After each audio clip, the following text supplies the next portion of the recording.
Bonjour ou bonsoir. Mesdames, Mesdemoiselles et Messieurs, fidèles internautes, très ravi de vous retrouver sur TLR TV et bienvenue dans votre émission Droit de savoir. Au menu de cette édition, le coronavirus, Covid-19 et la révision constitutionnelle. Évidemment, comme vous le savez désormais, le gouvernement congolais vient d'approuver le projet de loi portant à révision de la Constitution congolaise du 25 octobre 2015 au motif de l'adapter à la riposte contre la nouvelle pandémie à coronavirus Covid-19.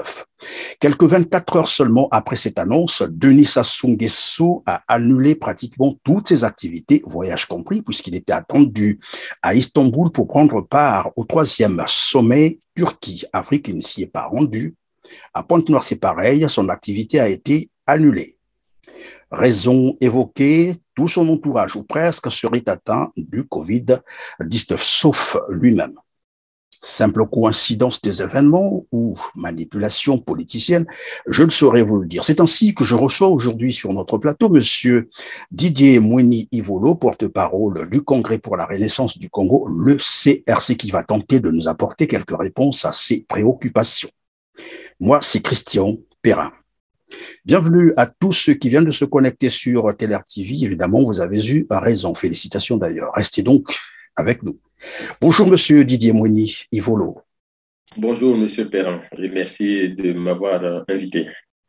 En tout cas, merci d'avoir accepté notre invitation et c'est toujours un plaisir pour moi de vous recevoir sur notre plateau. Alors, vous avez appris, comme tous les Congolais, le gouvernement congolais vient d'approuver un projet de loi portant à révision de la Constitution congolaise du 25 octobre 2015 au motif de l'adapter à la riposte contre la nouvelle pandémie à coronavirus. Qu'en pensez-vous? Qu'est-ce que je pense de cette explication donnée par le gouvernement? Déjà, je suis très étonné qu'on puisse lier la lutte contre la pandémie liée au Covid-19 à un texte constitutionnel. La lutte contre le Covid nécessite les moyens médicaux. Donc, si la task force, puisque souvent à Brazzaville, on parle de la task force contre le Covid, en tout cas, le comité de lutte contre le Covid devrait s'appesantir sur les moyens médicaux au Congo pour lutter contre le Covid et non pas en changeant juste un article de la Constitution et surtout réviser l'article 157 portant sur l'état d'urgence. Donc, je ne vois pas trop le lien qui existe. Et il faut que le gouvernement, il faut que M. Sassou Nguesso et Thierry Mongala, leur porte-parole, il faut qu'ils aillent un peu plus loin, qu'ils soient un peu plus pédagogues pour expliquer très concrètement aux Congolais comment, en passant de 20 jours à 90 jours d'état d'urgence, ça va permettre au Congo de mieux lutter contre la pandémie du Covid-19. Croyez-moi, si c'était la solution, la France serait parmi les premiers pays. Les États-Unis l'auraient déjà adopté. Si l'état d'urgence a été utilisé au début de l'épidémie de Covid-19, c'était parce qu'on ne savait pas trop grand-chose de cette épidémie. Mais aujourd'hui, il y a un savoir scientifique sur le fonctionnement, sur la façon de gérer le Covid-19, même si ça persiste encore partout dans le monde, mais il y a des vaccins. Donc, on peut vacciner. Et souvenez-vous, M. Perrin, vous m'avez déjà appelé sur TLR TV, où je m'étais étonné et j'avais déjà dit notre doute au CRC lorsque M. Thierry Mongala faisait des prévisions de l'ordre de 60-70% de vaccinés au Congo d'ici 2 mois, d'ici 6 mois. J'avais déjà posé la question, où trouve-t-il ces vaccins? Quand on voit la manipulation de ces vaccins, la fabrication, la circulation des vaccins, on se doutait déjà que le Congo n'aura pas les doses nécessaires pour vacciner tout le monde. Et d'ailleurs, il y a des aberrations au niveau du Congo. Pourquoi mettre un état d'urgence à 90 jours lorsque on vous demande, ne serait-ce que pour aller retirer l'argent dans une banque, d'avoir votre passe sanitaire? Ça suppose qu'ils ont des doses. S'ils ont des doses, donc ils doivent vacciner. Pendant que vous parlez de la vaccination, il y a eu une opération coup de poing qui avait été lancée le 25 octobre dernier par le Premier ministre au Congo-Brazzaville. À la fin de cette campagne, Thierry Mongala a fait savoir, et lors d'un compte-rendu bien entendu, que finalement cette opération a connu un succès et qu'ils avaient vaincu, c'est les termes utilisés, le variant Delta. Les statistiques, s'il faut en parler, font état, les dernières statistiques sur le Covid-19 au Congo-Brazzaville font état de 16 066 cas de contamination et de 354 cas de décès depuis le début de la pandémie. Comme quoi, le Congo a quand même maîtrisé cette pandémie. Alors, qu'est-ce qui peut donc justifier aujourd'hui qu'on révise la Constitution pour la même raison, pour une épidémie, pour une pandémie qu'on a presque maîtrisée? Alors, Monsieur Perrin, je vais encore vous renvoyer à notre entretien de la dernière fois. Qu'est-ce que je disais de ce gouvernement et de son chef? Ce sont des paradoxes. C'est-à-dire, ce sont des champions de paradoxes. Vous venez vous-même de résumer la situation épidémiologique au Congo liée au Covid-19. Vous dites très bien que les chiffres donnés, non pas par vous, non pas par moi, mais par le gouvernement lui-même. Lorsqu'on compare avec les États-Unis, pour prendre le cas le plus extrême, aux États-Unis aujourd'hui, nous avons atteint 800 000 morts. Et pourtant, il n'y a pas d'état d'urgence. Aux États-Unis, on n'arrive pas à vacciner tout le monde. Le taux de vaccination, sauf si je me trompe, doit être autour de 60%. Et on voit bien qu'il y a des résistances. Mais cependant, on n'a pas mis, en tout cas le gouvernement de Biden n'a pas décrété un état d'urgence. Dans les pays européens, on voit des pays qui essayent encore de remettre des contrôles ou d'être un peu plus exigeants par rapport au pass sanitaire, mais on ne va pas vers l'état d'urgence alors que nous avons atteint des centaines et des milliers de morts. On a plus de 100 000 morts dans certains pays et pourtant on ne le fait pas. Or, un pays comme le Congo qui vous donne d'un côté des gages comme quoi l'épidémie est maîtrisée, l'épidémie est contrôlée, les gens sont en train d'être vaccinés, vous dit maintenant nous allons passer de 20 jours à 90 jours d'état d'urgence. C'est tellement paradoxal qu'on ne peut se dire que cette révision annoncée cache bien quelque chose et il faut bien que le gouvernement et Thierry Mongala disent très clairement quelle est la cause avouée de cette révision. Ce n'est pas la pandémie. La pandémie, pour faire face, on a besoin, en tout cas les Congolais ont besoin des infrastructures de santé viables.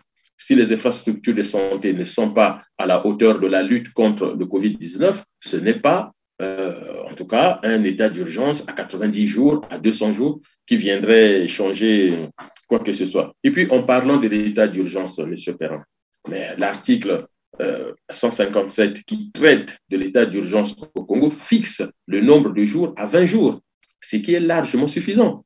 Et s'il faut prolonger en autant de fois la durée de l'état d'urgence, cela revient au Parlement. Oui, le président de la République décide de décréter l'état d'urgence compte tenu d'une situation exceptionnelle, c'est ce que dit l'article 157 de notre Constitution, la Constitution écrite par Denis Sassou Nguesso, la Constitution du 25 octobre 2015, et le Parlement peut statuer, peut siéger pour prolonger si les nécessités sont toujours là. Donc, quel est l'intérêt aujourd'hui de changer cet article, de passer de 20 jours à 90 jours? Vous imaginez 3 mois d'état d'urgence, mais il faut expliquer quand même aux populations, c'est quoi l'état d'urgence? Ça veut dire l'armée partout, la gendarmerie partout, la police partout, avec un président qui aura des pouvoirs exceptionnels. C'est-à-dire que le Parlement n'a plus le contrôle du gouvernement et donc le gouvernement peut faire ce qu'il veut, quand il veut et comme il veut. Déjà, en temps normal, nous sommes dans une situation de dictature. Alors, avec 90 jours d'état d'urgence, qu'est-ce qu'il va y avoir encore? Du nettoyage ethnique. Mais pourtant, le gouvernement congolais justifie cela et parle d'ailleurs des avancées démocratiques en optant, bien entendu, à cette révision constitutionnelle, de passer de 20 jours à 90 jours l'état d'urgence. Monsieur Perrin, revenons vers l'histoire. En 2014-2015, lorsque Denis Sassou Nguesso commence cette idée de changer la constitution de 2002, souvenez-vous ce que disaient tous les ministres, y compris Thierry Mongala, que la constitution que nous proposons aujourd'hui, donc celle du 25 octobre 2015, va permettre au Congo, va permettre au gouvernement de mieux lutter contre la corruption. Ça veut dire quoi? Ça veut dire que M. Thierry Mongala, les membres du gouvernement et le président de la République savent au Congo qui sont les corrompus et qui sont les corrupteurs. Parce que si moi, aujourd'hui, ministre de la Santé, je propose une loi pour mieux prendre en charge telle ou telle pathologie, ça veut dire que j'ai la connaissance scientifique de cette pathologie. Je sais comment comment diagnostiquer la pathologie et quel traitement mettre en place, y compris même la rémission. Donc, lorsque les membres du gouvernement eux-mêmes, sauf si nous avons des membres du gouvernement analphabètes qui ne savent pas ce qu'ils disent, et c'est ce que j'ai dit souvent, quand ils disent qu'on met en place une constitution, une nouvelle constitution pour mieux lutter contre la corruption, et moi je me souviens même Alain Akwala, Thierry Mongala, ils étaient nombreux à avoir ça comme argumentaire. C'est très dangereux. Ça suppose que le gouvernement admet que nous sommes un pays corrompu et que eux, gouvernement, savent qui sont à la fois les initiateurs et les bénéficiaires. Mais il suffit donc de mettre en branle la justice, c'est-à-dire demander à la justice d'enquêter, d'arrêter, de juger et de condamner s'il y a lieu. Aujourd'hui, on revient dans le même exercice. Quand vous regardez la connaissance scientifique autour du Covid-19 aujourd'hui, moi, je veux bien qu'on interroge les médecins, qu'on interroge les spécialistes pour savoir si réellement, passer de 20 à 90 jours d'état d'urgence, c'est la solution attendue. Bon, finalement, lorsque les gens vont rester chez eux, comment on sait si quelqu'un est malade chez lui? Comment, malgré tout le virus, il faut le soigner? Les gens qui seront contaminés pendant l'état d'urgence, il faut qu'ils soient traités. On apprend que dans la famille Sassou, tout le monde est cas positif, c'est ce que vous avez dit, et que lui ne serait que cas contact. Ce n'est pas grave, mais les cas positifs, il faut les traiter. Alors, les cas positifs de la famille Sassou, certainement qu'ils bénéficieront des exceptions pour venir en Europe, mais n'empêche que les Congolais qui restent au Congo, les millions de Congolais, ils doivent être soignés quand ils sont malades. Et ce n'est pas l'état d'urgence à 90 jours qui va régler le problème. Et là encore, je redis une chose, il faut que le gouvernement nous dise quelles sont les réelles raisons de cette révision constitutionnelle. Dans tous les cas, Monsieur Didier Moigny-Volo, je rappelle que vous êtes le porte-parole du Congrès pour la Renaissance du Congo, le CRC.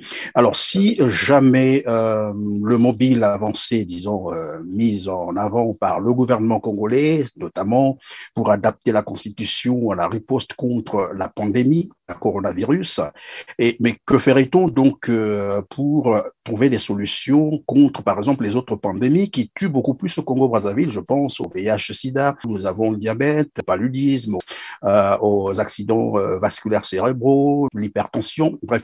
Alors, à ce moment-là, que fera-t-on? On va se mettre à réviser la Constitution tout le temps pour apporter des solutions, par exemple, à ces pathologies. C'est pour cela que je vous dis qu'il y a d'autres raisons qui poussent le pouvoir à réviser cet article de la Constitution. C'est-à-dire que le pouvoir, moi je pense, je peux me tromper, mais je pense que le pouvoir est dans une situation tellement chaotique que le pouvoir veut se préparer à une révolte des Congolais. Parce que, Monsieur Perrin, mais regardez la situation dans laquelle vivent les Congolais. Vous venez de citer, le paludisme tue combien des gens dans le monde? 4 millions. Au Congo, 4 millions de morts dans le monde du paludisme chaque année. 4 millions de victimes chaque année, des décès. Donc, au Congo, on peut penser que c'est l'une des maladies qui tue le plus. Vous avez parlé des maladies cardiovasculaires. Ce sont des pathologies qui tuent beaucoup au Congo. Mais, Monsieur Perrin, je vais vous prendre un autre exemple. Regardez le taux de mortalité infantile dans notre pays. Nous sommes encore, le Congo-Brazzaville, un des rares pays, parmi les derniers au monde, où on peut enregistrer jusqu'à 100 décès au niveau des naissances et des enfants sur 1000 naissances, ce qui est énorme, ce qui est vraiment énorme. Regardez combien de femmes au Congo meurent encore au moment de l'accouchement. Évidemment, il y a, pendant que vous parlez des femmes qui meurent lors de l'accouchement, il y a 753 femmes qui meurent chaque année lors des accouchements, alors que tout à l'heure, lorsque je vous ai parlé des statistiques, le Covid n'a fait jusqu'à ce jour, c'est-à-dire pendant les 2 ans, 354. Voilà. Donc, vous voyez, donc même au moment de l'accouchement, il y a, on parle de plus de 700 morts, donc 2 fois plus que le Covid pour lequel on met toute une machine en branle pour essayer de changer la Constitution. Et on voit bien que le gouvernement, le pouvoir en place à Brazzaville, n'intervient pas au bon endroit, au bon moment, là où il faut, pour, en tout cas, régler les problèmes des Congolais. Donc, on peut s'interroger sur une succession, sur une suite d'événements. Denis Sassou Nguesso n'est pas présent en Turquie, au sommet Turquie-Afrique.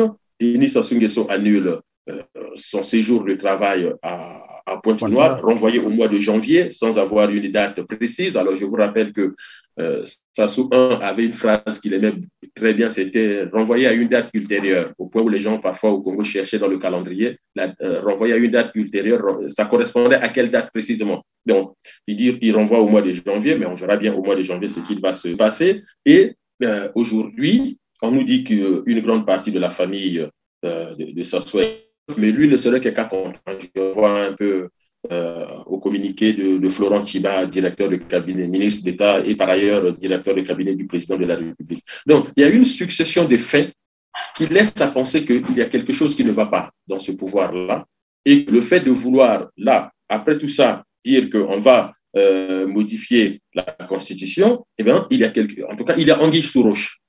Alors, et puis, il y a anguille sous roche. Est-ce que vous avez une interprétation politique à donner à cette révision annoncée de la Constitution? Vu de ma place en tant que porte-parole du CRC, l'analyse que je peux faire, déjà, premier constat, c'est qu'avec cette décision de changer la Constitution, vous pouvez en être sûr, M. Perrin, c'est la confirmation, s'il y avait encore l'ombre d'un doute, c'est la confirmation que Sassou a pris en otage toute sa famille biologique,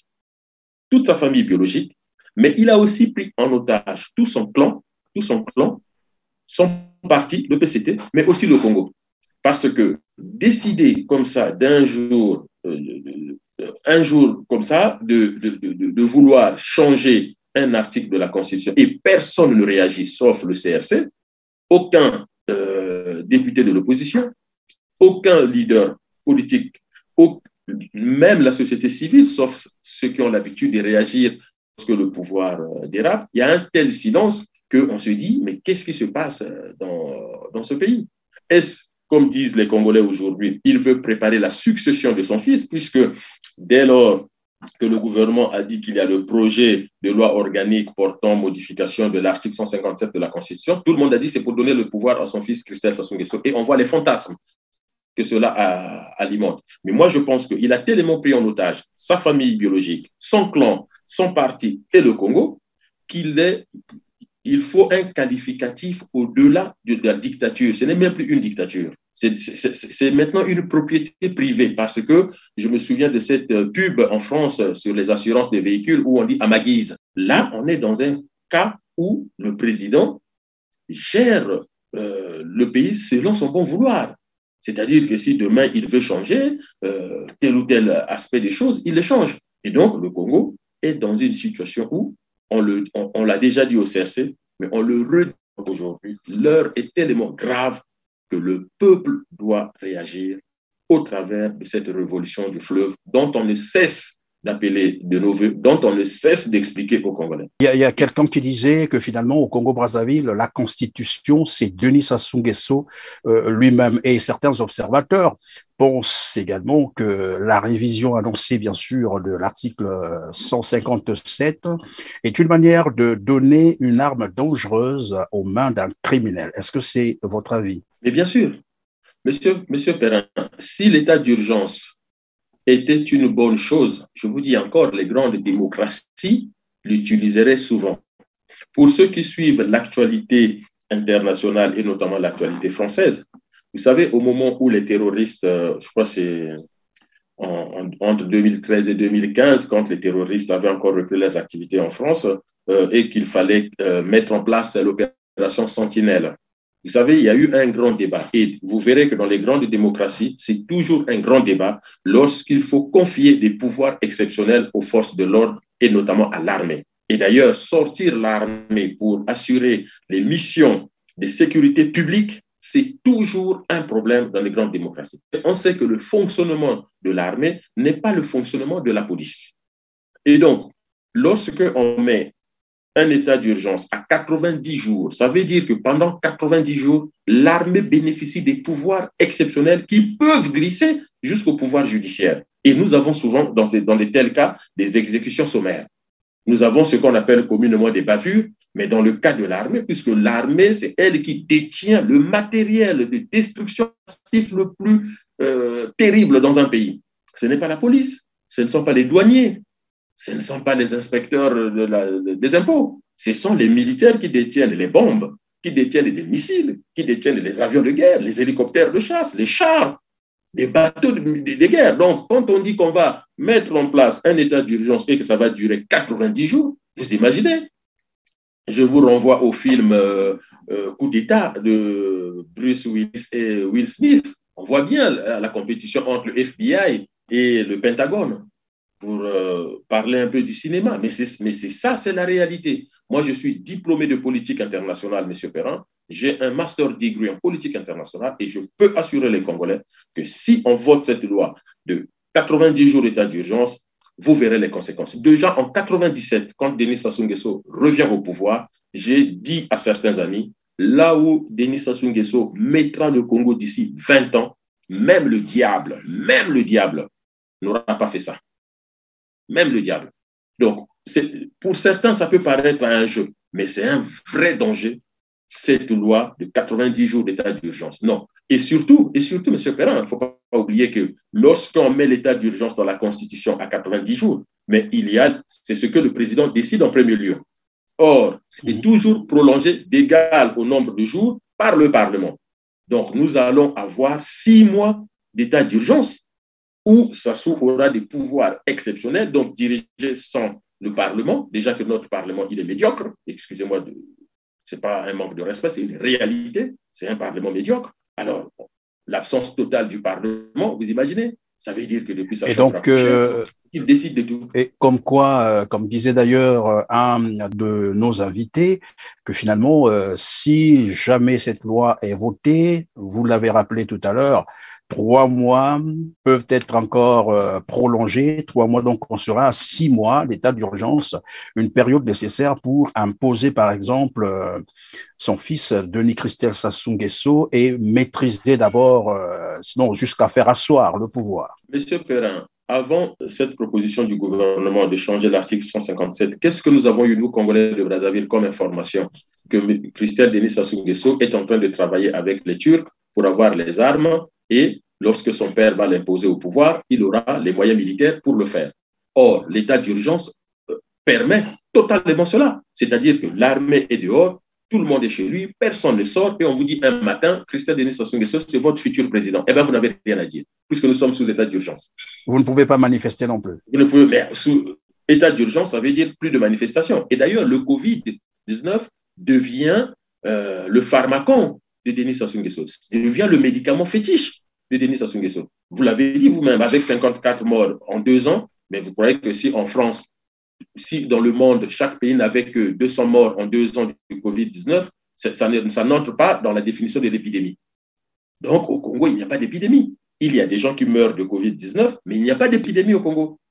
Parce que l'OMS a des critères d'évaluation pour déterminer si dans tel ou tel pays, il y a une épidémie. C'est vrai que c'est une pandémie mondiale, c'est une épidémie qui touche beaucoup de pays, mais dans le cas spécifique du Congo, on ne pourrait même pas parler d'épidémie de Covid-19. Et puis, de toute façon, toutes les pathologies qui existent, si ces pathologies ne tuaient que 354 personnes tous les 2 ans, on ne parlerait même pas de ces pathologies-là. Donc, je pense que le Covid devient une arme entre les mains du dictateur de Brazzaville et il veut en jouer en utilisant des raisons qui sont complètement bidons pour essayer, puisque le problème reste, faire passer son fils. Et puis, une dernière chose que j'aimerais quand même rappeler dans la relation qui existe entre Denis Sassou Nguesso et cet instrument qu'on appelle la Constitution. Denis Sassou Nguesso a repris le pouvoir en 1997. De 1997 à 2002, il a régné sans constitution. Donc, ça suppose qu'il peut quand même régner, il peut diriger le Congo sans toucher à un article de la Constitution. Il l'a déjà fait. De 1997 jusqu'à 2002, Denis Sassou Nguesso a dirigé le Congo tout seul, sans constitution, sans député, sans sénateur. Il faisait ce qu'il voulait. Et quand on lui posait la question, mais pourquoi il n'y a pas de constitution, il répondait à qui voulait l'entendre qu'il avait tellement dépensé de l'énergie pour reconquérir le pouvoir, qu'il était fatigué. Une fois la fatigue passée, il pourra maintenant écrire une constitution. Mais il m'aurait posé la question, je lui aurais conseillé de l'alvityl effervescent, on récupère assez facilement de sa fatigue. Donc, voilà un monsieur qui a dirigé le Congo pendant 5 ans, sans partage, sans constitution. Il fait une première constitution en 2002. qu'il change en 2015 parce que ça ne lui convient plus, parce qu'il veut lutter contre la corruption. Et au moment où il change la Constitution, il met en place la nouvelle Constitution le 25 octobre 2015. Qu'est-ce qu'on apprend? Eh bien, c'est lui qui gaspille les Pandora Papers. Il est parfois cité dans le Congo Hold Up. On apprend que toute sa famille a presque 5 000 milliards de dollars à travers le monde, qui serait peut-être le trésor de guerre de demain. Donc voilà, on vous vend une constitution pour lutter contre la corruption et vous apprenez par la presse internationale que c'est un des pouvoirs les plus corrompus au monde. Alors on nous a vendu quoi? Et il faut que les Congolais arrêtent d'être aveugles. Il faut que les Congolais arrêtent d'être stupides. Donc aujourd'hui, cette constitution, cette révision qu'on nous vend comme le miracle pour résoudre la crise sanitaire au Congo, écoutez, j'ai beaucoup de respect pour Thierry Mongala. Il est suffisamment intelligent pour bien comprendre que nous ne le croyons pas et il est conscient qu'il nous raconte des idioties. Et Thierry Mongala, avec nous, a un dénominateur commun, c'est que c'est un universitaire et je pense à l'entendre qu'il a été bien formé et donc il arrête de nous prendre pour des imbéciles, qu'il nous dise tout simplement qu'est-ce qui se passe, pourquoi ce changement et quelle est la réalité. Si on veut lutter contre le Covid-19, eh bien, il faut faire appel aux médecins. Il faut donc donner les moyens aux hôpitaux, donner les moyens au personnel de santé pour qu'ils s'occupent de la population. Mais ce n'est pas en changeant le nombre de jours de l'état d'urgence que ça va devenir un miracle. Je sais que le pouvoir de Sassou, c'est un pouvoir gangréné par le fétichisme. Il croit toujours au fétiche, mais lutter contre le Covid, c'est une science. Ce n'est pas le fétichisme. Lutter contre le Covid, vous avez dit, lutter contre le Covid est une science, c'est pas le fétichisme. Et vous avez d'ailleurs d'emblée aussi parlé de donner les moyens aux hôpitaux, de donner les moyens au personnel de santé pour garantir une bonne santé aux Congolais. Alors, cela nous donne donc le droit de passer au second volet de notre entretien. Aujourd'hui, il s'agit des 600 cadavres qui traînent dans les morgues de la seule ville de Brazzaville. Donc, Pointe-Noire n'est pas comptabilisée, Dolisie n'est pas comptabilisée, Oyo n'est pas comptabilisée, j'allais dire la cuvette n'est pas comptabilisée. La seule ville de Brazzaville compte aujourd'hui 600 cadavres dans ses morgues, entre guillemets, abandonnés. Je rappelle que la culture congolaise nous a prouvé, nous a démontré qu'on n'abandonne pas ces morts chez nous. Quelle interprétation faites-vous de cette situation? Et ce n'est pas pour la première fois que Brazzaville vit cette situation. En 2020, en mars 2020, il y a eu également 575 morts, toujours abandonnés dans les morgues. Mais Monsieur Perrin, vous avez rappelé nos cultures et je voudrais ici renvoyer les Congolais aux différentes interventions de Thierry Mongala et surtout entre 2014 et 2015, lorsque certaines puissances demandaient qu'il n'y ait pas de changement de constitution, Thierry Mongala renvoyait la communauté internationale aux cultures du Congo. Il parle beaucoup de nos cultures à nous, nos cultures. Donc, ce que nous allons dire ici, en prenant à témoin les cultures, les pratiques culturelles dans notre pays, je pense que Thierry Mongala, le gouvernement, Denis Sassou Nguesso, ne pourront que nous suivre. Et d'ailleurs, Sassou Nguesso lui-même se pare des habits de chefs traditionnels, mouénés ou je ne sais pas, autres. On le voit très souvent, officier des danses ou des pratiques traditionnelles. Donc, ça suppose que vis-à-vis du traitement réservé aux morts, ce pouvoir ne peut pas faire autrement que de respecter et d'accompagner les populations au respect des traditions vis-à-vis des morts. Le premier sentiment qui me vient, M. Perrin, c'est la tristesse. Vous savez, je veux vous dire en toute sincérité, j'aime tellement mon pays que quand j'ai lu cet article, je n'ai pas cru. Les premiers qui publient cet article, 600 corps qui traînent dans les morgues de Brazzaville, je n'y ai pas cru. Et vous savez à quel moment j'ai cru?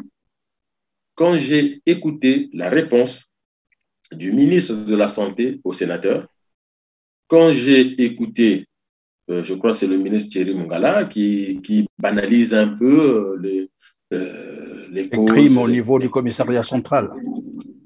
Voilà. Et quand, au final, je me suis dit, mais comment dans un pays, on peut se retrouver avec 600 corps abandonnés, mais abandonnés par qui? Parce que dans nos cultures, on n'abandonne pas nos morts.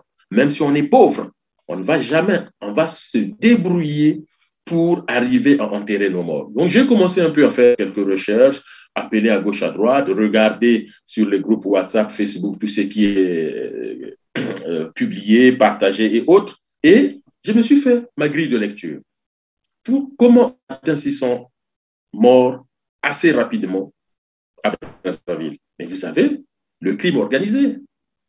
Brazzaville, aujourd'hui, si vous demandez aux sociologues, eh bien, Brazzaville devrait faire partie des villes les plus criminogènes au monde.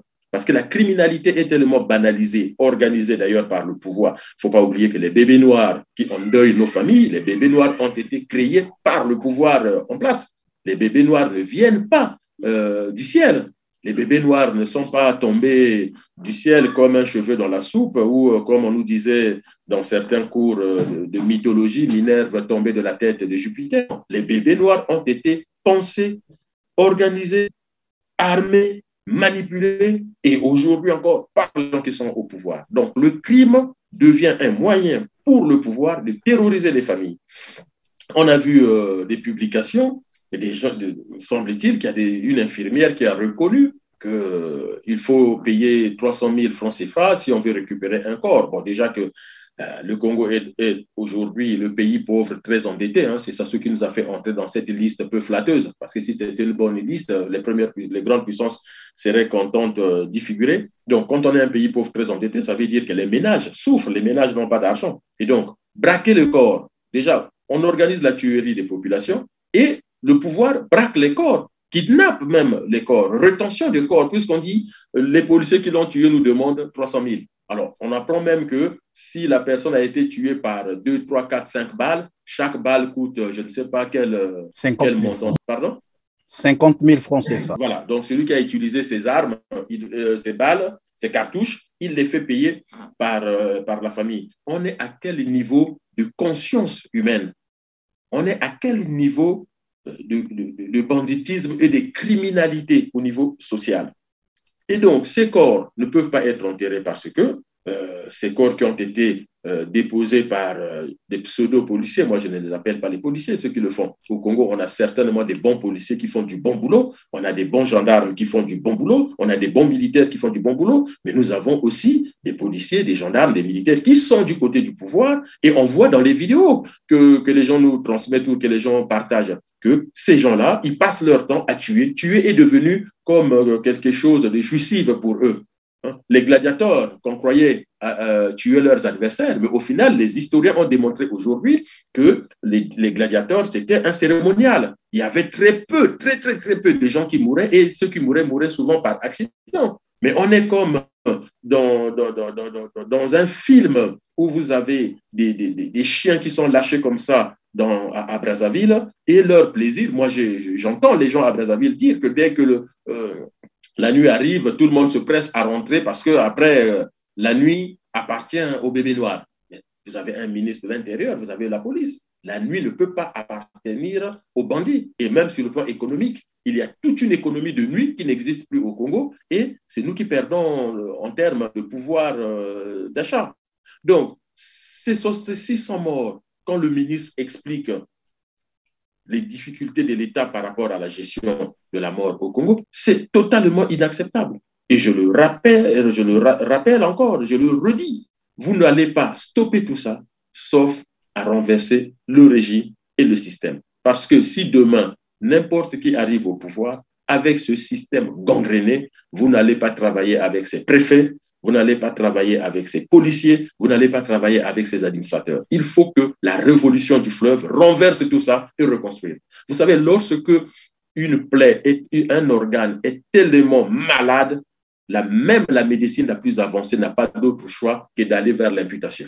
Et donc, le système et le régime au Congo-Brazzaville aujourd'hui est tellement médiocre, est tellement gangréné par l'incompétence, la médiocrité. Les 600 morts que vous voyez, c'est ça. Et donc, il n'y a pas d'autre choix que de renverser et de recréer. Il faut refaire la création du Congo. Il faut recréer le Congo. Mais on ne peut pas recréer le Congo en disant on change le président de l'Assemblée, on change le chef d'état-major. Non, plus personne ne sait ce qu'il fait au Congo sauf Sassou. Et il fait ce qu'il veut, quand il veut, comme il veut. Les bébés noirs tuent, ça ne gêne personne. Donc, il y a une criminalité qui est organisée. Mais d'ailleurs, en parlant de la criminalité, vous avez Jean-Dominique Okeba qui a dit on a écrasé le poule, on a massacré le poule, le ciel n'est pas tombé. Et pourquoi le bébé noir ne ferait pas autant? Pourquoi un policier aurait peur de tuer? Et pendant que vous rappelez les propos de Jean-Dominique Okemba, qui déclarait en public d'ailleurs qu'ils ont tué au poule, le ciel n'est pas tombé. Jusqu'à ce jour, il n'a jamais été inquiété, jamais interpellé par la justice. On a l'impression que l'appareil judiciaire aussi, mais finalement, ne fonctionne pas au Congo-Brazzaville. Ça pose le problème du fonctionnement, j'allais dire, de l'appareil judiciaire au Congo, mais ça pose le problème du fonctionnement de tout notre pays. C'est-à-dire que vous avez le pouvoir qui fait ce qu'il veut, quand il veut, comme il veut, et ils peuvent même le dire, ils ne se gênent pas, ils peuvent même vous menacer en public. Je me souviens de cet officier, bon, c'est dommage de le dire comme ça, mais en sciences sociales, il faut nommer les choses si on veut les traiter. On a vu l'émoi à Kayi lorsque un officier de la police a failli tuer un prêtre et puis il déclare devant tout le monde, de toute façon, je suis Moshi, je peux te tuer et je ne risque rien. Donc, vous voyez, c'est triste d'en arriver là. Et lorsque vous avez le conseiller spécial du président de la République, le pouvoir protège, le pouvoir soigne, le pouvoir éduque, le pouvoir accompagne, le pouvoir est aux côtés de la population. Le pouvoir politique n'est pas né pour les bourgeois. Le pouvoir politique n'est pas né pour les anges. Le pouvoir politique est né parce qu'il faut s'occuper de la majorité de la population. Si la population n'existait pas, l'État n'allait pas exister. L'État, c'est le lieu d'expression, le lieu de protection des intérêts de la population, de la majorité. Donc, quand vous avez déjà le conseiller spécial du président qui dit on a anéanti tout un département et le ciel n'est pas tombé, excusez-moi, mais même dans des pays qu'on qualifie de dictature, que je ne vais pas citer ici, il ne peut pas, il le dit, il est arrêté. Donc, ça veut dire que M. Okeba a ordonné le massacre du poule quand il le dit. Ça veut dire que M. Okeba a armé ceux qui ont massacré le poule. Et à ce titre, soit la justice congolaise s'occupe du cas Okeba, ou soit il faut que les organisations internationales des droits de l'homme et la justice internationale s'occupent du cas Okeba. Et je pense qu'il est nécessaire que les juristes congolais saisissent la Cour pénale internationale et fournissent cette vidéo. Cette vidéo seule suffit déjà pour instruire un dossier au titre de génocide, de crimes contre l'humanité, puisque c'est lui-même qui le dit. Vous imaginez, le Poul, c'est le département le plus peuplé du Congo. Et donc, quand il dit qu'on a anéanti, c'est quoi le verbe anéantir? Nous parlons français. Je sais que M. Okeba est certainement semi-analphabète, mais il faut qu'il comprenne que les mots qu'il utilise ont un sens. Il n'a pas dit nous avons écrasé les voyous du Poul. Il n'a pas dit nous avons éliminé les ninjas du Poul. Non. Il dit nous avons anéanti le Poul. Ça renvoie à quoi? Mais à la solution finale de l'Allemagne, où il faut anéantir tous les Juifs. Et donc, il y a eu du nettoyage ethnique. Ce qu'il a dit, demandez aux historiens, c'est du nettoyage ethnique. Donc, crime contre l'humanité. Et donc, soit M. Okongakala, procureur de Brazzaville, convoque M. Jean-Dominique Okemba, ou soit il faut que la justice internationale se penche là-dessus. Et il ne faut pas compter sur les amis français, américains, anglais du pouvoir de Brazzaville. Je vous donne une chose, M. Perrin. Il suffit que les juristes congolais puissent saisir la Cour pénale internationale. C'est leur job. Sinon, pourquoi ils sont juristes? Pourquoi ils sont juristes?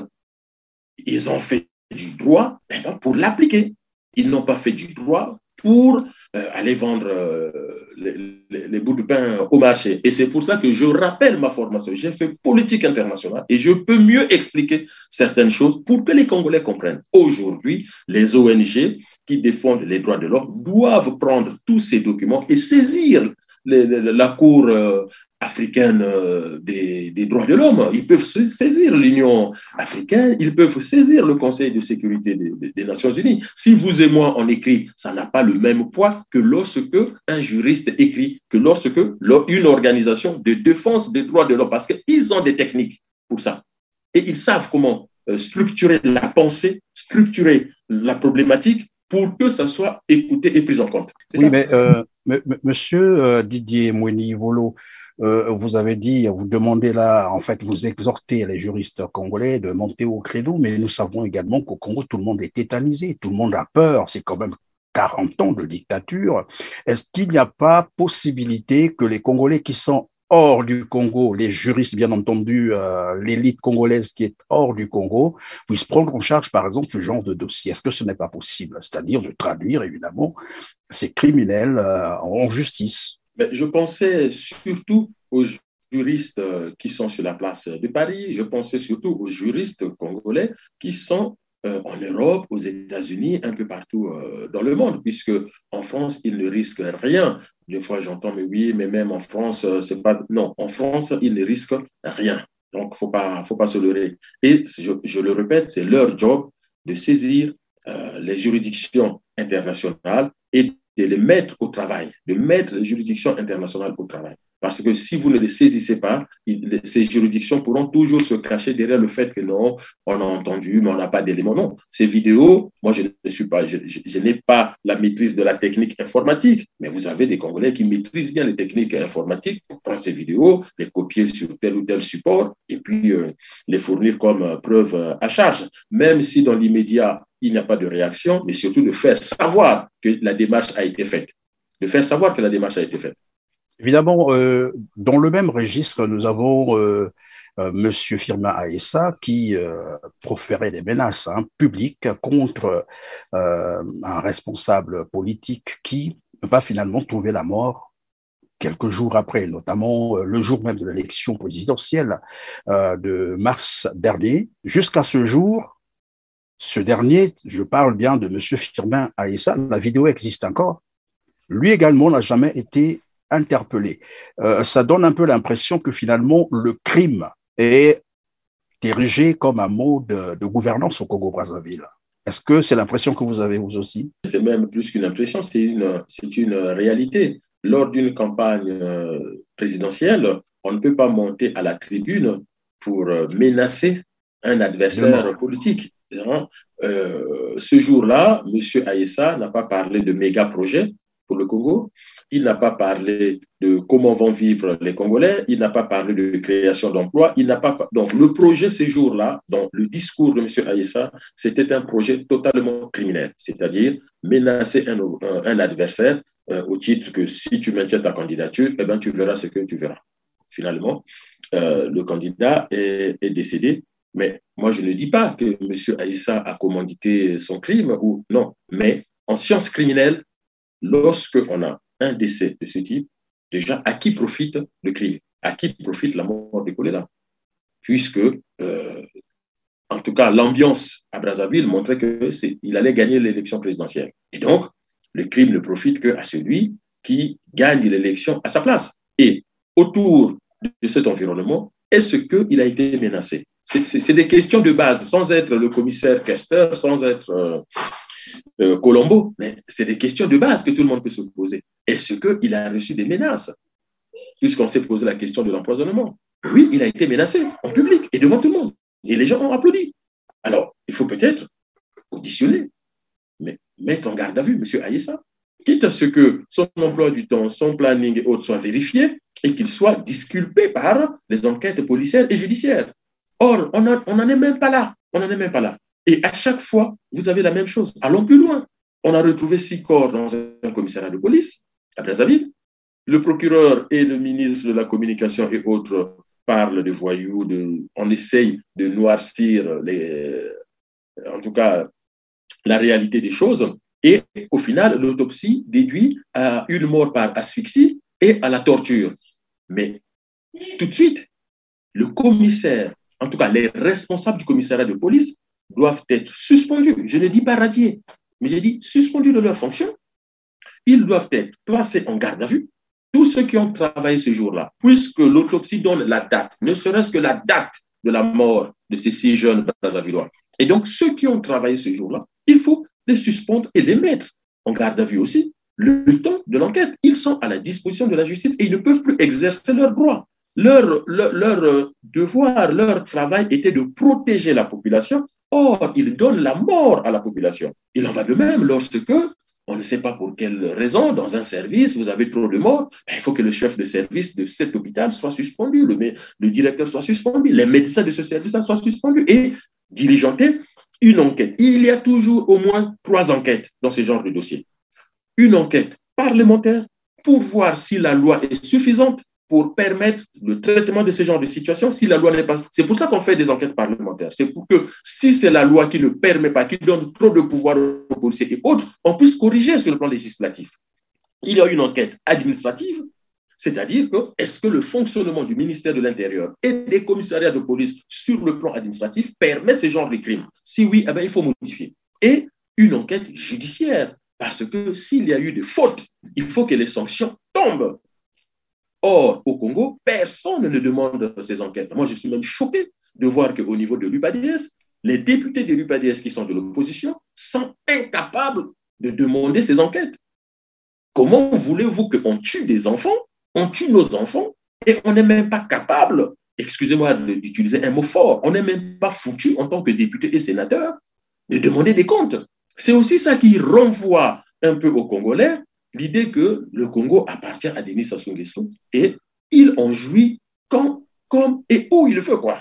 Monsieur Didier Moïni-Volo, pendant que vous parlez des enquêtes judiciaires, il y a eu, je crois, après l'annonce, bien entendu, de ces 6 décès, dans le commissariat central de Brazzaville, ce que vous venez d'évoquer d'ailleurs, le procureur de la République au Congakala a fait la visite, a entrepris une visite des commissariats, des géoles, bon voilà, les postes de sécurité. À la fin de cette visite, il a déclaré que tout était parfait, tout se passait bien, contrairement à tous ceux qui ont vilipendé la police congolaise, mais pour lui, tout allait bien et que les policiers travaillaient bien.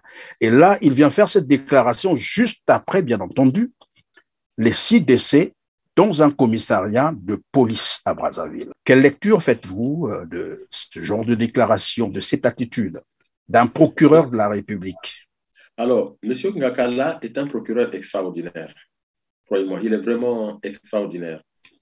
Parce que il peut dire que les policiers travaillent bien, qu'ils travaillent dans de bonnes conditions, qu'ils faisaient bien leur travail. Mais, M. Perrin, nous revenons encore au paradoxe. J'ai vu moi-même une vidéo, et d'ailleurs, j'ai répondu au procureur de Brazzaville. Dans une vidéo, il disait aux policiers que je veux une police incolore et inodore. Il tensait le policier parce que les policiers faisaient mal leur travail. Alors, entre cette vidéo dans laquelle il tensait la police de mal faire son travail, et parce que la police n'interpelle pas les voyous, la police n'interpelle pas les bébés noirs qui tuent et autres, alors à quel moment ces policiers sont devenus excellents? À quel moment les commissariats sont devenus excellents? Deuxième chose, si M. Ngakala nous dit qu'il a fait la visite des commissariats, tout se passe bien, les gens travaillent bien, alors j'apprends à M. Ngakala que je ne l'apprends même pas, il le sait. Les commissariats de police ne sont pas des morgues. Au commissariat de police, on est censé trouver des gens placés en garde à vue ou généralement en garde à vue. La détention, c'est dans une prison classique. Des gens gardés à vue. Mais dans nos commissariats, vous trouvez plus des cadavres que des gens gardés à vue. Alors, est-ce que M. Ngakala a assigné une autre fonction au commissariat de police au Congo? Que vous êtes plutôt des morgues et non pas des commissariats. Dans ce cas, oui, s'il dit que les commissariats fonctionnent très bien et ils font bien le travail que moi, procureur, je leur demande, c'est-à-dire des morgues, on a raison de trouver des cadavres. Parce que, souvenez-vous, à Chakona, ce n'est pas 17 quand même, 17 morts à Chakona. Là aussi, il va nous dire que les policiers de Chakona travaillent bien. Alors, j'ai cru comprendre que c'est la fille de Sassou Nguesso qui est maire de Chakona, si je ne me trompe pas. Donc, combien de fois on trouve des cadavres dans nos commissariats de police? Même des femmes qui se sont faites interpeller devant chez elles parce qu'elles jetaient juste l'eau, parce qu'elles venaient de laver ou de faire la cuisine, interpellées, amenées dans un commissariat de police et vous apprenez le lendemain qu'elle est décédée. Vous avez des gens interpellés, on a le souvenir de ce monsieur qui est mort à Dolisie, interpellé dans sa parcelle au motif que dans sa propre parcelle, il avait mal porté son masque, emmené dans un commissariat de Dolisie et le lendemain, on apprenait à la famille qu'un des vôtres est décédé. Donc, si c'est ça les commissariats qui fonctionnent bien, je vous dis encore, nous avons un problème avec le concept de paradoxe au Congo. Parce que nos dirigeants sont remplis tellement de paradoxes qu'ils ne savent même pas ce qu'ils disent, ils ne savent même pas ce qu'ils font. Et c'est ça qui est grave pour le Congo. Parce que le travail, et moi je ne veux pas enseigner au procureur de Brazzaville c'est quoi son travail, mais dès lors que Firmin Aïssa a menacé Guy Parfait Kolela et que celui-ci est décédé, eh bien, le procureur doit mettre en garde à vue Firmin Aïssa. Dès lors que Jean-Dominique Okemba a tenu ces propos-là vis-à-vis des populations du Pour, le procureur, son travail, c'est de les mettre en garde à vue et enquêter sur la véracité des propos. Est-ce que les menaces de Firmin Aïssa se sont matérialisées dans les faits? Oui, puisque finalement la personne menacée a été tuée. Soit commandité en direct, mais soit quelqu'un a dû croire. Vous savez, M. Perret, dans la société, vous avez des gens qui souffrent de certaines pathologies psychiatriques. Donc, il adore Sassou Nguesso et il adore Firmin Aïssa. Il entend Firmin Aïssa parler. Il s'imagine que Firmin Aïssa s'adresse à lui. Et voilà qu'il va passer à l'acte. Et vous pouvez aussi avoir des psychopathes dans l'armée. Ils entendent Jean-Dominique Okemba parler et ils pensent qu'il leur donne réellement un ordre. Et de toute façon, même si l'ordre n'est pas direct, dès lors que Firmin Aïssa a tenu ses propos et ça aboutit à la mort de ce candidat-là, il est responsable. Il y a eu intention de donner la mort. Puisque le temps qui nous est imparti, malheureusement, touche pratiquement à sa fin. Alors, quelle analyse faites-vous, finalement, de la situation que voici depuis que, puisque nous parlons de Guy Parfait Kolela, dont d'ailleurs une injonction avait été faite par l'Institut médico-légal de Paris de récupérer le corps. La date vient de passer, donc c'était le 7 décembre, et comme quoi cette décision a été revue. Mais avant cela, depuis que Guy Parfait Kolela est mort, depuis que, enfin, certains cabinets, des juristes, probablement les parents tentent un peu de mener quelques activités pour savoir de quoi est-il mort, Brazzaville n'a jamais ouvert une enquête sur cette affaire. Alors que nous avons là, Congolais, quand je dis cela, perdu tout de même un leader politique, vous l'avez d'ailleurs rappelé dans une de vos réponses, qui était présidentiable, qui était prêt à gagner une élection. Jusqu'à ce jour, aucune enquête n'a été ouverte. Première chose, c'est que le pouvoir de Brazzaville, en commençant par son chef, c'est un pouvoir cynique, c'est le cynisme. C'est-à-dire qu'on s'en fiche royalement des populations, on s'en fiche royalement des leaders politiques, peu importe ce qui se passe, c'est le cynisme. Et donc, ce cynisme nous renvoie à une mort totale de la conscience. Mais la conscience dans son sens étymologique. Parce que lorsqu'on a un peu de conscience et de considération pour l'autre, ne serait-ce que dire, OK, on a peut-être fauté, on est allé peut-être loin, mais on essaye de réparer. Et pourquoi le Congo ne pourra pas s'en sortir, sauf à faire une révolution, mais vraiment quand je dis une révolution, quitte à ce que, excusez-moi d'être dur, cette révolution peut aboutir à 1 million, 2 millions de morts, mais ça sera le sacrifice suprême des Congolais pour leur propre pays. Parce que vous avez en face un pouvoir cynique, un pouvoir avec une conscience totalement endormie et un pouvoir qui ne se rend même plus compte de son propre fonctionnement. C'est-à-dire que demain, on peut avoir massacre à la tronçonneuse entre eux. C'est pour ça que je vous dis que Sassou a pris en otage sa famille, son clan, son parti et le Congo. Et ça nous renvoie, excusez-moi de faire un virage à 90 degrés, ça nous renvoie, le Congo d'aujourd'hui nous renvoie à l'humanité, à l'état de l'humanité qui a fait que Dieu est obligé d'envoyer le Christ pour qu'il soit crucifié sur la croix parce que c'était la seule solution. En dehors de la révolution du fleuve, vous ne vous en sortirez pas. Parce que vous avez un pouvoir cynique, à la tête, vous avez un pervers narcissique. Demandez au psychiatre. Et dans une telle situation, oui, il n'y a plus que la révolution, c'est-à-dire la solution sur le peuple. Tous les leaders politiques qui vous racontent des choses en disant qu'on va faire ça, c'est faux. La dernière fois, nous avons parlé de l'ATC, juste une parenthèse, mais je suis allé regarder un peu. Ben, j'étais choqué de voir que parmi les ministres qui signent l'acte pour démembrer et dilapider l'ATC, il y a Mathias Nzon. Mais j'étais abattu. Il y avait Jean-Martin Bemba, je crois, et puis Mathias Nzon. D'ailleurs, je pourrais vous renvoyer le document si je le retrouve. Et c'est une ordonnance officielle signée par le président, le ministre de la Justice, le ministre de l'Économie. Donc, même à l'opposition, ils ont leur confort. La preuve, le silence. Parce que l'opposition est aussi dans une forme de cynisme. est dans une forme de perversion narcissique. Ce qui fait que quand vous avez un cynique et des pervers narcissiques, mais vous pouvez mourir, ils ne vont jamais réagir. Et c'est pour cela que malgré la situation du Congo, le pouvoir ne réagit pas. Au contraire, regardez, M. Perrin, ce qui se passe ces derniers temps. Vous avez des gens qui sont en train de recycler les photos de Sassou de 79 à 84, où il était colonel. Et je les ai fait rappeler qu'il a les galons de colonel. Donc, c'est les vieilles photos. Et là, les gens n'ont plus d'arguments. Vous voyez, donc, vous voyez le cynisme. Vouloir faire croire qu'il est en train de donner l'eau partout en mettant la photo de Sassou face à un robinet avec 2-3 personnes, mais ils ont vite oublié. Parce que le cynique, il est aussi idiot, hein, le pervers narcissique, mais il est aussi un peu idiot. Ils ont oublié que Sassou a les tenues militaires, mais avec les galons de colonel. Voyez, ils vont prendre une photo, on essaie d'embellir la façade de l'hôpital, et Sassou est devant, et ils font... Or, quand vous avez un pouvoir, M. Perrin, qui ne reconnaît même pas l'état de mendicité des Congolais, l'état de médiocrité de nos installations de santé, l'état de délabrement de nos villes, les érosions, les éboulements, la misère du peuple. Quand le pouvoir ne le reconnaît pas et fait croire que les Congolais vivent bien, mais pourquoi vous voulez qu'ils corrigent? Ils vont corriger quoi? Parce qu'au final, s'ils corrigent, ça suppose qu'ils reconnaissent que ça ne va pas. Et c'est pour ça qu'ils ne vont jamais corriger, ils ne vont jamais changer.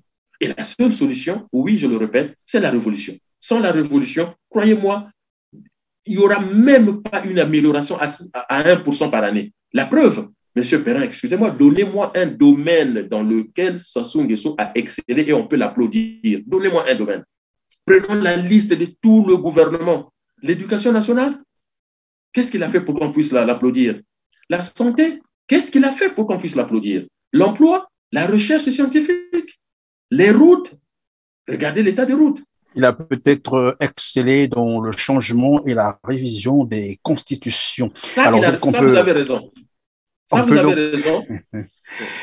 On peut donc dire qu'au Congo, les institutions ne fonctionnent pas du tout parce qu'évidemment, on vient là d'énumérer quelques réalités, hein, des crimes qui pourtant sont connus de tout le monde, mais personne ne bouge. Vous l'avez d'ailleurs dit, ni l'opposition, ni les parlementaires, ni le Sénat, personne ne bouge. Alors, on va arriver donc à la conclusion de cette émission. Vous avez quelques secondes, probablement, hein, c'est que vous avez une préoccupation qui vous tient à cœur, sinon, un mot de la fin. Le mot de la fin, c'est de dire aux Congolais de tenir, puisqu'on a souvent diabolisé les activités du CRC, mais le CRC a au moins un discours franc. Le CRC ne ment pas aux Congolais.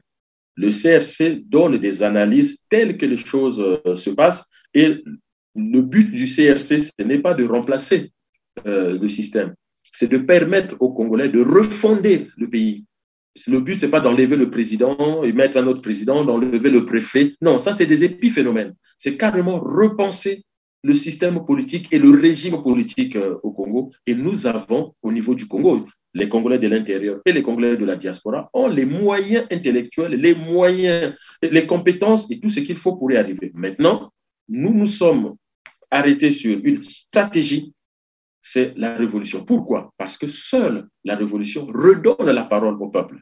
Parce qu'une révolution, c'est le peuple qui parle. Ce n'est pas tel leader politique qui vient avec son projet, non. Et le peuple va fixer le nouveau régime et le nouveau système politique. Le peuple va fixer le cadre de la Constitution qui fera que le Congo soit le pays qu'on a admiré dans les années 60 jusqu'aux années 70 lorsque le PCT arrive au pouvoir. Voilà notre objectif de travail. Ce n'est pas de dire que, tiens, demain, on garde le même Parlement, la même Constitution, on garde les mêmes préfets. Non. Peut-être que parmi ceux qui sont là, il y a des gens qui seront recyclés, mais le but, c'est de refaire les choses à zéro, mais vraiment faire table rase. La nécessité de la révolution, c'est celle-là. Parce qu'on vient faire table rase. Quand on a fait la Révolution française, ce n'est pas pour enlever la tunique blanche du roi, pour mettre la tunique rose, noire. Non, c'était aller vers la République parce que la royauté avait montré ses limites. Et le système que ça soit mis en place, on le voit bien, a montré ses limites. Il faut donc mettre fin à ce système via la révolution et non pas via tel leader qui vient lire un discours pour que le peuple puisse décider de ce dont il a besoin demain. Mais monsieur Didier Moueni-Volo, vous avez un discours totalement radical. Pourtant, dans le même temps, il y a ceux qui pensent que vous êtes accointance avec le pouvoir de Brazzaville.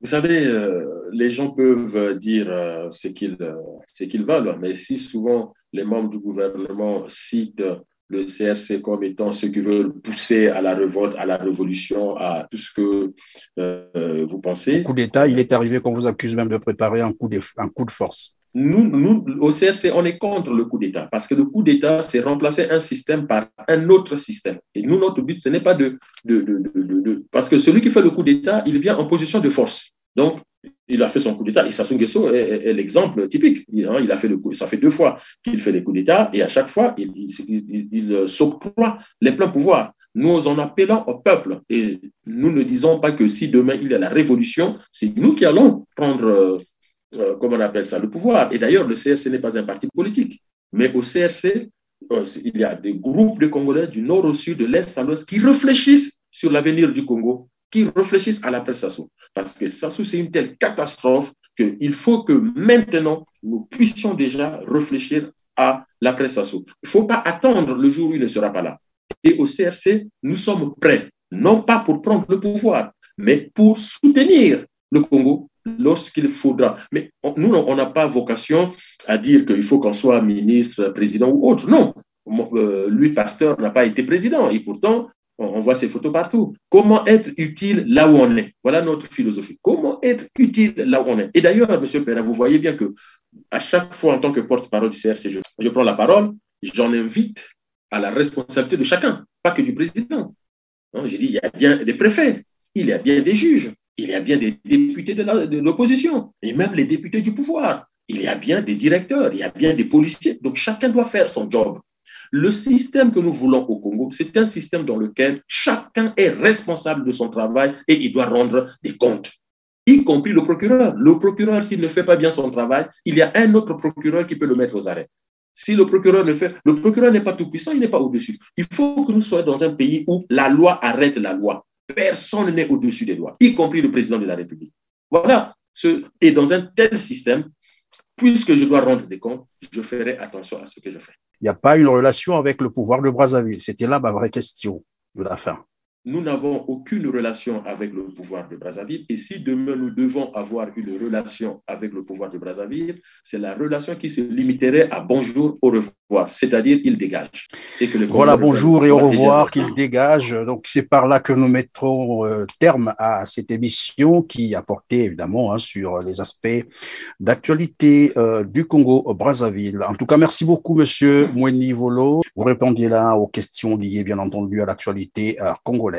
À vous aussi, chers téléspectateurs, grand merci de nous avoir encore fait confiance. Mais comme je vous l'ai toujours dit, n'oubliez pas de liker, n'oubliez pas de partager nos émissions, n'oubliez pas non plus de vous abonner. On se retrouve donc très prochainement, mais d'ici là, portez-vous bien car chaque jour est une vie. Merci.